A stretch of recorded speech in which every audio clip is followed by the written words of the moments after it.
Hello everyone, this is me সাথী। কেমন আছো তোমরা? আশা করি খুব খুব খুব ভালো আছো। তো তোমরা আমাকে বেশ কিছুদিন হলো ওয়াচের ভিডিও রিকোয়েস্ট করছো রিয়াকশান দেওয়ার জন্য। তো আমিও ভাবছিলাম যে ওয়াচের ভিডিওতে রিয়াকশান দেবো। তো আজকে ফাইনালি তোমাদের রিকোয়েস্টের ভিডিওটা আমি নিয়েই আসলাম। তো আমি তো ভীষণ এক্সাইটেড ওয়াচের ভিডিও রিয়াকশান দেওয়ার জন্য। তো আজকে ভিডিওটার টাইটেল হচ্ছে মৌমাছির অজানা কথা। মৌমাছি নিয়ে যিনি কোরআন থেকে গবেষণা করে যিনি নোবেল পুরস্কার পেয়েছেন। আচ্ছা, তার মানে তোমরা বুঝতেই পারছো যে আজকে কোন হুজুরের ভিডিও আমরা দেখতে চলেছি। হুজুরের নাম হচ্ছে মিজানুর রহমান আজহারি। বলতে পারো আমার মোস্ট ফেভারেট একটা পার্সন। এনার কথাগুলো শুনতে আমার অনেক বেশি ভালো লাগে। আমি এক সেকেন্ডের জন্য বোরিং হই না। তো আমি ভীষণ ভীষণ ভীষণ এক্সাইটেড যে কখন শুনবো, কখন রিয়াকশান দেব। আশা করি তোমরাও অনেক বেশি এক্সাইটেড। তো আমি আর বেশি বকবক করতে একদম চাইছি না, ডাইরেক্ট ভিডিওতে চলে যেতে চাইছি। বাট তার আগে তোমাদের কি কাজ? চ্যানেলে যদি নতুন হয়ে থাকো চ্যানেলটা সাবস্ক্রাইব করে দেবে, পাশে থাকে বেল আইকনটা টং করে বাজিয়ে দেবে, একটা লাইক করে দেবে। মেন ভিডিওর ডেসক্রিপশন বক্সে লিংক পেয়ে যাবে, চেক আউট করে নিও। তো চলো আজকের ভিডিওটা শুরু করা যাক। খাঁটি মধু খেতে হবে, তাহলে ফিহি শিফাউন লিন্নাস। কার্ল ভন ফ্রিচ একজন অস্ট্রিয়ান বিজ্ঞানী, উনি এটা নিয়ে গবেষণা করে 73 সালে 1973 নোবেল পেয়ে গেছে। এজন্য শীতকালে বেশি বেশি খাবেন, জাম্পাল লাগবে না। আর কি সুন্দর মধু হাতের মধ্যে লয়া জিব্বা দিয়া চাটে আর গান গায়, মধু হই হই বিশা বাইলা।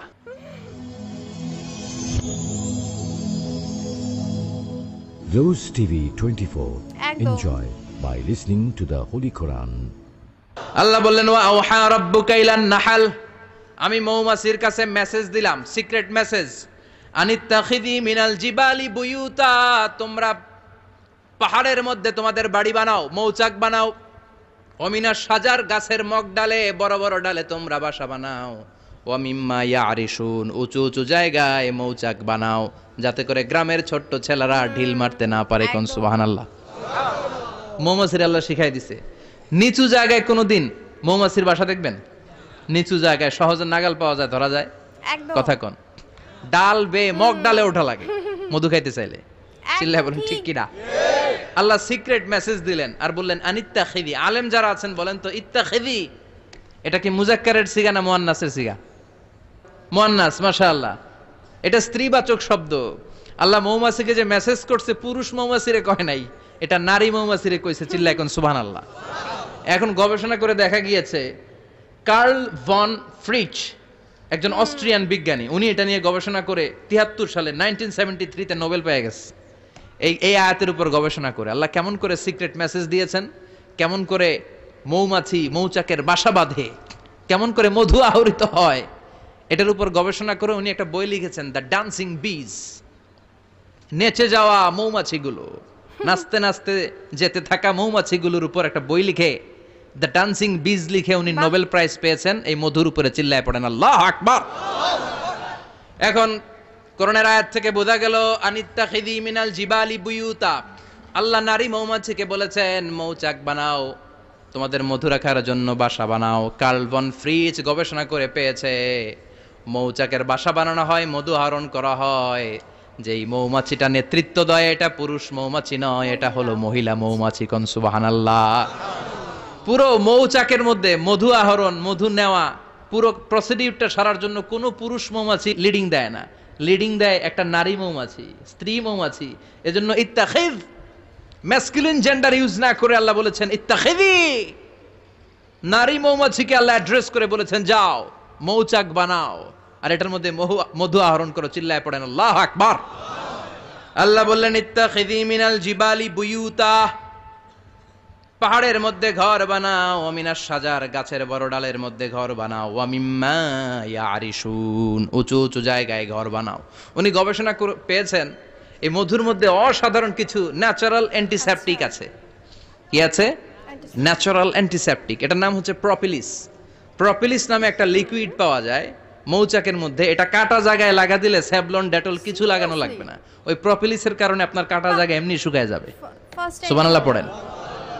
দ্বিতীয় বিশ্বযুদ্ধে রাশিয়ান যত সৈনিকরা যুদ্ধে আহত হতো, ওরা আলাদা করে অ্যান্টিসেপটিক খাইতো না, ওরা মধু আইনা লাগাই দিত আর সুস্থ হয়ে যেত। সুবহানাল্লাহ পড়েন। নিউজিল্যান্ডের কিছু বিজ্ঞানীরা আবিষ্কার করেছে মৌমাছির হুলের ভিতরে রেমিটিক ফিভারের অ্যান্টিবায়োটিক আছে। অনেকের বাত জ্বর হয়, বাতের ব্যথা থাকে না, থাকে, মুরব্বীদের বেশি হয়। ওই জায়গার মধ্যে যদি আপনি মৌমাছি এনে ঢুকাই দিতে পারেন, মৌমাছির হুল লাগাই দিতে পারেন, ভালো হয়ে যাবে। মৌমাছি যখন হুল ফুটে আরাম লাগে না অনেক? খাইছেন, কামড় খাইছেন? হ্যাঁ, মজা লাগে? একদম মজা লাগে না। তো নিউজিল্যান্ডের এই গবেষকরা এরা আবিষ্কার করেছে যে মৌমাছি যদি হুল ফুটিয়ে দেয়, ওইখানে বাতের ব্যথা থাকলে, বেদনা থাকলে এটা ভালো হয়ে যাবে। আমি নিজে দেখেছি, বিবিসি একটা ডকুমেন্টারি, ইজিপশিয়ান একজন ফিজিশিয়ান, চিকিৎসক, উনি ওনার বাতের ব্যথায় আক্রান্ত যত রোগীরা আছে ওদের গায়ের মধ্যে মৌমাছি এনে এনে নিজে নিজে হুল ফুটায়। রোগী চিৎকার মারে, ও মাগো, ও আল্লাহ গো, কিন্তু একদিন পরে ব্যথা নাই, আর কয় ভালো হয়ে গেছি। সুবহানাল্লাহ কইবেন না? তো এজন্য এই কার্ল বন ফ্রিজ 1973-তে দ্য ডান্সিং বিজ লেখে গোটা বিশ্বকে তাক লাগিয়ে দিয়েছে। তার গবেষণার প্রতিটি পয়েন্ট কোরআনের এই আয়াতের সাথে মিলে যায়। চিৎকার করে পড়েন আল্লাহু আকবার।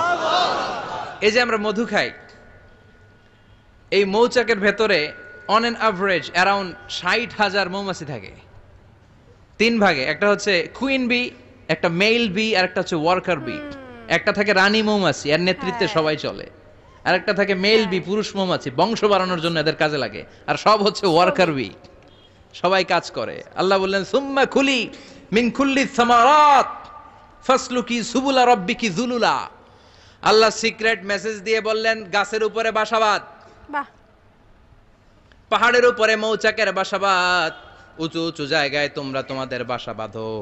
সুম্মা কুলি মিন কুল্লি সামারাত, এরপর এলাকার যত মিষ্টি মিষ্টি ফুল আছে, ফল আছে, ওখান থেকে রস নিয়ে আসো। সুবহানাল্লাহ।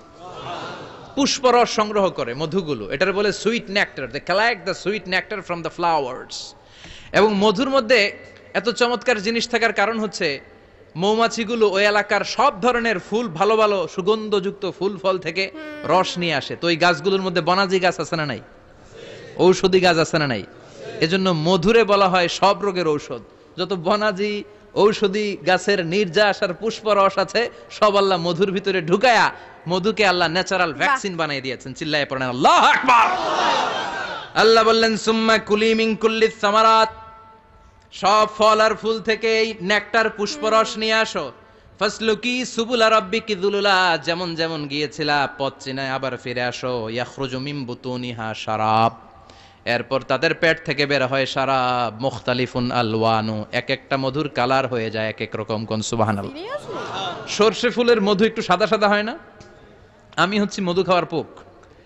আমি দেশে বিদেশে যেখানে গিয়েছি ফ্রেশ হানি আমি অনেক খুঁজেছি। ইয়ামানি একটা মধু পাওয়া যায়, ইয়ামানের সাওয়াহিলি এলাকায়, পাহাড়ি এলাকায়, একেবারে কুচকুচে কালো। আবার অনেক মধু আছে কিছুটা খয়েরি এবং হলুদ বর্ণের। কিন্তু সরষে ফুলের যে মধুটা, এটা অনেকটা সাদা। এই পুষ্পরস নিয়ে মৌমাছিগুলো মৌচাকের মধ্যে ঢেলে দেয় না, এগুলো খেয়ে ফেলে। প্রত্যেকটা মৌমাছির পেটের ভেতরে আল্লাহ 2টা করে স্টোমাক দিয়েছে, পাকস্থলী। সুবহানাল্লাহ পড়েন। এটাই Karl von Frisch the dancing bees বইয়ের মধ্যে লিখেছে গবেষণায়, যে 2টা পাকস্থলী। একটা পাকস্থলী দিয়ে মৌমাছি খায়, নিজে খেয়ে বাঁচে, আর একটা পাকস্থলী দিয়ে এই ফ্লাওয়ার নেক্টার, পুষ্প রস সংগ্রহ করে ওই পাকস্থলীতে রাখে। ওই পাকস্থলীর ভেতরে আল্লাহ একটা ন্যাচারাল এনজাইম দিয়েছেন। ওই এনজাইমের সাথে ওই পুষ্প রসটা মিক্সড হয়। তারপরে আরেকটা টিউব আছে, ওই টিউব দিয়ে মৌমাছি যে সে বাসার মধ্যে মৌমাছি যে সেখানে সাপ্লাই করে দিয়ে আসে, মধু ঢুকিয়ে দিয়ে আসে। চিল্লায় পড়েন সুবহানাল্লাহ। তার মানে বিষয়টা এমন না ফুলের রস নিয়ে মৌচাকের দিয়ে আসলো, ফুলের রস সে নেয়, তার স্পেশাল একটা স্টোমাকের মধ্যে ঢুকায়, সেখানে এনজাইম দিয়ে, পাচক রস দিয়ে আল্লাহ এটাকে সমৃদ্ধ করে দেয়। তারপর আলাদা একটা নল দিয়ে, টিউব দিয়ে মৌচাকের ভেতরে ঢুকিয়ে দেয়। কোন সুবহানাল্লাহ। কি অসাধারণ পদ্ধতিতে আল্লাহ মধু বানালেন। আর কি সুন্দর মধু হাতের মধ্যে লয়া জিব্বা দিয়া চাটে আর গান গায়, মধু হই হই বিষাবাইলা। আছে না নাই? আল্লাহ শুকরিয়া নাই? মধু খায় আর গান গায়, মধু হই হই বিষাবাইলা, অনহারনে ভালোবাসার দাম নদিলা। আছে না নাই? ডাকাইত। এই মধু খেয়ে শুকরিয়া করতে হবে কার? চিৎকার করে বলেন শুকরিয়া করতে হবে কার?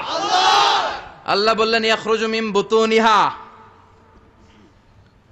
এটা মধু সরাসরি চলে আসে না, ওর পেট থেকে বের হয়। মুখতালিফুন আলওয়ানুহু, বিভিন্ন রঙের মধু আছে না নাই? ব্ল্যাক কালারের মধু হয়, হোয়াইট হানি হয়, অর্গানিক হানি হয়, ক্রিমড হানি হয়। কত ধরনের মধু যে আল্লাহ পৃথিবীতে রেখেছে তার ইয়ত্তা নাই। এরপর আল্লাহ বললেন ফিহি শিফাউন লিন্নাস, মধুর ভিতরে শিফা দিয়েছে কে? আল্লাহ। এজন্য বিশ্বনবীর খাদ্য তালিকার মধ্যে মধু আছে না নাই? বিশ্বনবী সুগন্ধযুক্তওয়ালা মধু খেতেন, দুর্গন্ধযুক্তওয়ালা কোনো মধু মুখে নিতেন না। সুবহানাল্লাহ। বিশ্বনবীর জামানায় মাগাফির নামে একটা মধু ছিল, দুর্গন্ধযুক্ত, এটা কখনো বিশ্বনবী মুখে নিতে চাইতেন না। সুগন্ধযুক্ত মধু সবসময় বিশ্বনবী খেতেন। বিশ্বনবীর স্ত্রীরা এই সুগন্ধিযুক্ত মধু বোতলের মধ্যে প্রিজার্ভ করে রাখতেন বিশ্বনবীকে দেওয়ার জন্য। বিশ্বনবী প্রাণ ভরে এগুলো পান করতেন। সুবহানাল্লাহ। বিশ্বনবী যে সমস্ত খাদ্যগুলো পছন্দ করতেন হাদিসে এসেছে, বিশ্বনবী রুটি খেতেন, খেজুর খেতেন, খেজুর, খেজুর চিনেন? বালাহ, তামার, দুধ খেতেন, এই মধু খেতেন, জব খেতেন, বার্লি খেতেন, লাউ খেতেন, রুম্মান, ডালিম ফল, আনার ফল, আনার চিনেন? আনার, এই আনার খেতে পছন্দ করতেন বিশ্বনবী। মাশরুম খেতেন, মাশরুম, মাশরুম চিনেন? ব্যাঙ্গের ছাতার মতো। রেস্টুরেন্টে ইদানিং মাশরুমের স্যুপ পাওয়া যায়, এটা খাবেন। যাদের চোখের জ্যোতিতে সমস্যা, দৃষ্টিতে সমস্যা, খাবেন। হাদিসে এসেছে আল কামআতু মিনাল মান ওয়া মাউহা শিফাউন লিল আইন। মাশরুম হলো মান্না সালোয়ার মতো খাবার। মাশরুমের স্যুপ যারা খাবে, চোখের জ্যোতি যাদের কম, তাদের চোখের জ্যোতি বাড়িয়ে দিবে কে? বুখারীর বর্ণনা, কানা রাসূলুল্লাহ ইউহিব্বুল হালাওয়া ওয়াল আসাল, বিশ্বনবী মিষ্টান্ন খেতে বড্ড পছন্দ করতেন। আবার বিশ্বনবী বেশি বেশি মধু খেতে পছন্দ করতেন। সুবহানাল্লাহ। কোরআনে দুইটা জিনিসের ক্ষেত্রে আল্লাহ শিফা যোগ করেছেন, যে দুইটা জিনিসের সাথে সম্পৃক্ত হলে শিফা। এক হচ্ছে কোরআন পড়লে শিফা, অনুনাজ্জিলু মিনাল কোরআনি মা হুয়া শিফা। আবার কোরআনে এই আয়াতের ক্ষেত্রে বলা হয়েছে শিফা ফিহি শিফাউন লিন্নাস। এজন্য সাইয়েদানা ইবনে মাসউদ এই উম্মাকে উদ্দেশ্য করে বলেছেন আলাইকুম বিশিফাইন, তোমাদের উচিত দুইটা জিনিস থেকে শিফা নেয়া। এক হলো কোরআন, দুই হলো আসাল মানে মধু। কোন সুবহানাল্লাহ। কোরআন তেলাওয়াত করলে অসুস্থরে সুস্থ করে দেয় কে? সূরা ফাতিহা তেলাওয়াত করলে অসুস্থকে সুস্থ বানিয়ে দেয় কে? আবার মধু খেলে সুস্থ বানিয়ে দেয় কে? মধু খেয়ে প্রশংসা করবেন কার? নাকি মধু হই হই বিষাবাইলা বলবেন এগুলা কখনো? খাঁটি মধু খেতে হবে। খাঁটি মধু চিনার উপায় হচ্ছে এটাতে পিঁপড়া জমে না, এটা ফ্রিজে রাখলে জমাট বাঁধে না, এটাতে দুর্গন্ধ হয় না।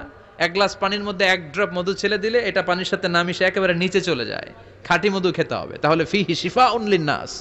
কত কিছু দিয়ে যে আল্লাহ এটাকে সমৃদ্ধ করেছেন। এটার মধ্যে গ্লুকোজ আছে, এটার মধ্যে সুক্রোজ আছে, ফ্রুক্টোজ আছে, প্রোটিন আছে, মিনারেলস আছে, ক্যালসিয়াম আছে, ভিটামিন আছে। খাইলেই শরীর গরম হয়ে যায়। সুবহানাল্লাহ। এজন্য শীতকালে বেশি বেশি খাবেন, জাম্পাল লাগবে না। শীতকালে মধু খেয়ে রাত্রে বেলায় বের হবেন, আর মাফলার পেঁচিয়ে বের হওয়া লাগবে না। সুবহানাল্লাহ পড়েন। তো প্রথমেই বলেছিলাম যে মিজানুর রহমান আচারীর হুজুরের এক সেকেন্ডের জন্য সে বোরিং করে না, প্রত্যেকটা কথাগুলো অনেক সুন্দর করে প্রেজেন্ট করে আমাদের সামনে। সিরিয়াসলি আমার ওনাকে অনেক বেশি ভালো লাগে, অনেক বেশি, মানে কি করে বোঝাবো। যাই হোক, তো তোমাদের কেমন লাগলো ভিডিওটা কমেন্ট করে জানাতে কিন্তু একদম ভুলো না। তো তোমরা কোন হুজুরের ভিডিও চাইছো বা কেমন ধরনের ভিডিও চাইছো সেটাও কমেন্ট করে জানাতে ভুলো না। নেক্সট কোনো ভিডিও নিয়ে খুব তাড়াতাড়ি আসবো তোমাদের সামনে। ততক্ষণ ভালো থেকো, সাবধানে থেকো, সুস্থ থেকো। Love you all.